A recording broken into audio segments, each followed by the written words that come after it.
सोचिए, जिस फिल्म का इंतजार तापसी पन्नू के फैंस कर रहे हैं वो रिलीज से पहले ही स्टोरी थेफ्ट कंट्रोवर्सी में फंस जाए तो सवाल उठना लाजमी है।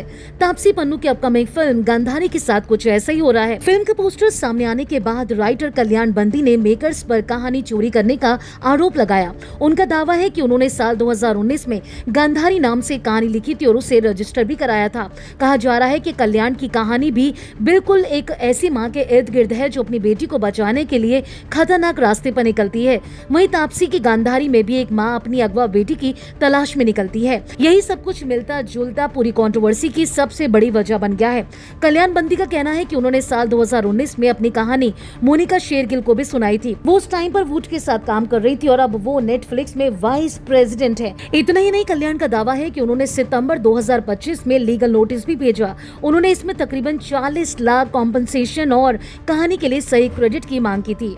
लेकिन कहानी का दूसरा पक्ष भी है। कनिका ढिल्लन की कंपनी कथा पिक्चर्स ने इन आरोपों को खारिज कर दिया है। मेकर्स का कहना है कि गांधारी उनकी ओरिजिनल वर्क है और कहानी चोरी करने के आरोप सही नहीं है। अब सबसे बड़ा सवाल यह है कि आखिर कल्याण बंदी के दावे में कितनी सच्चाई है और फिल्म की कहानी असल में कहां से आई, क्योंकि एक तरफ एक राइटर अपनी सालों पुरानी कहानी और उसके रजिस्ट्रेशन की बात कर रहा है, दूसरी तरफ फिल्म के मेकर्स साफ कह रहे हैं कि उनका काम ओरिजिनल है। और इस पूरे मामले में एक और बात ध्यान खींच रही है। कल्याण बंदी का कहना है कि उनके पास कोर्ट में लंबी लड़ाई लड़ने के लिए ज्यादा पैसे नहीं है, यानी मामला सिर्फ आरोप और सफाई तक सीमित नहीं है, बल्कि अब क्रेडिट और कॉपीराइट का सवाल भी खड़ा हो गया है।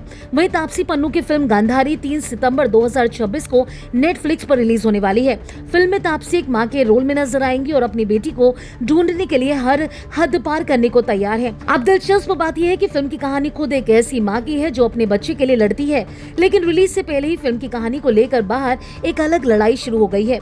फिलहाल किसी कोर्ट के फैसले के आधार पर यह कहना ठीक नहीं होगा कि कहानी चोरी हुई है। अभी एक तरफ राइटर के एलिगेशंस हैं और दूसरी तरफ मेकर्स का जवाब। इस पूरी कंट्रोवर्सी पर आप क्या कहना चाहते हैं? जो भी आपकी राय है हमारी कमेंट सेक्शन में आकर जरूर बताएं।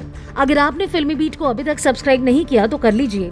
आप हमारा ये वीडियो फेसबुक पेज पर देख रहे हैं तो उसे भी लाइक कीजिए। बॉलीवुड और टीवी से जुड़ी तमाम खबरों के लिए आप देखते रहिए फिल्मी beat. Subscribe to One India and never miss an update. Download the One India app now.